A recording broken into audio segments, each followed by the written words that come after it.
Welcome to my YouTube channel और गोटे video like करिबा और सब्सक्राइब करिबा ना पारिबा। तो আজি আমি আলোচনা কৰিম অসম ৰাজ্যখন অৰ্থাৎ অসমৰ বিষয়ে আজি আমি আলোচনা কৰিম। এক নম্বৰ কোৱেশ্চন দেখিবলৈ পাইছে। এক নম্বৰ কোৱেশ্চন আমি এতিয়া পঢ়িম। অসম শব্দটো সংস্কৃত অসমা শব্দৰ পৰা অনা হৈছে। ইয়াৰ অৰ্থ কি? ইয়াৰ অৰ্থ এনসাৰ দিয়া আছে অতুলনীয়।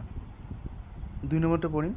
2 নম্বৰ প্ৰশ্ন হৈছে 2011 চনৰ লোকপিয়ন অনুসৰি অসমৰ মুঠ জনসংখ্যা কিমান? 2011 চনৰ লোকপিয়ন অনুসৰি অসমৰ মুঠ জনসংখ্যা এনসাৰ অৰ্থাৎ উত্তৰ দিয়া আছে 3,11,69,272 জন।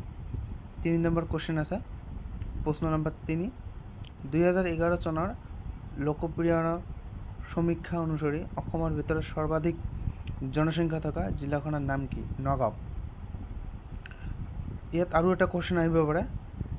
ইয়াত কৈছে আমাৰ সৰ্বাধিক জনসংখ্যা থকা জিলাখন, গতিকে ইয়াত মই যেটা কৈ আছে সেইটো হ'ব সৰ্বাধিক ঘনত্ব থকা জিলাখনৰ নাম হৈছে ধুবুৰী। 4 নম্বৰ কোৱেশ্চনলৈ আগবাঢ়িছে। 2001 আৰু 2011 চনৰ ভিতৰত অৰ্থাৎ 2001 পৰা 2011 চনৰ ভিতৰত অসমত জনসংখ্যাৰ বৃদ্ধিৰ শতকৰা হাৰ কিমান? এই +16.93 ইয়াৰ হৈছে শুদ্ধ উত্তৰ। 5 নম্বৰ কোৱেশ্চন হৈছে 2011 চনৰ লোকপিয়ন অনুসৰি অসমত শিক্ষিতৰ হাৰ কিমান? অসমৰ শিক্ষিতৰ হাৰ হৈছে 73.18। 6 নম্বৰ কোৱেশ্চন হৈছে অসমৰ কোন জিলাত পুৰুষ মহিলাৰ অনুপাতৰ হাৰ সৰ্বাধিক? পুৰুষ মহিলাৰ অনুপাতৰ হাৰ সৰ্বাধিক গোৱালপাৰা জিলাত। এইটো সৰু জিলা হয়। গোৱালপাৰা জিলাত পুৰুষ আৰু মহিলাৰ অনুপাতৰ হাৰ সৰ্বাধিক। 7 নম্বৰ প্ৰশ্ন হৈছে অসমৰ পুৰণি নাম কি? অসমৰ পুৰণি নাম হৈছে প্ৰাগজ্যোতিষপুৰ বা কামৰূপ।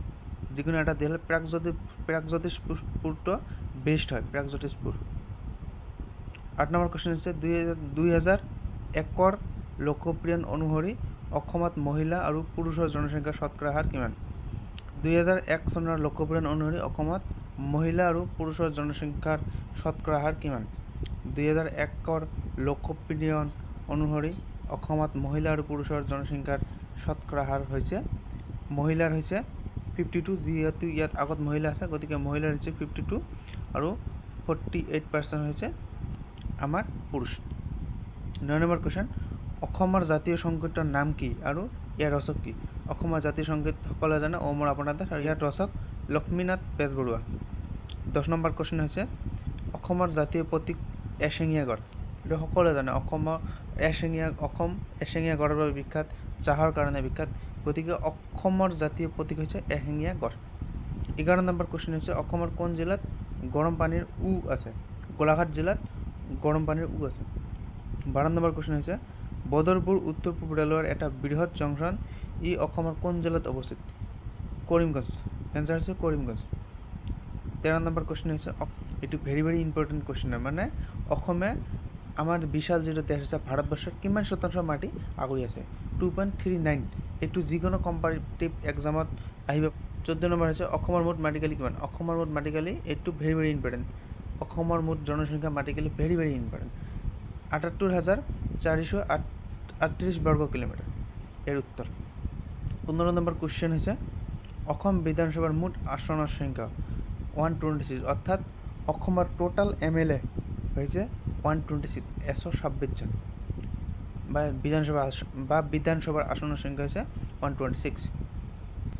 লোকসভাত অসমৰ সদস্যৰ সংখ্যা কিমান? লোকসভাত অসমৰ সদস্যৰ সংখ্যা হৈছে 14 জন, অৰ্থাৎ 14।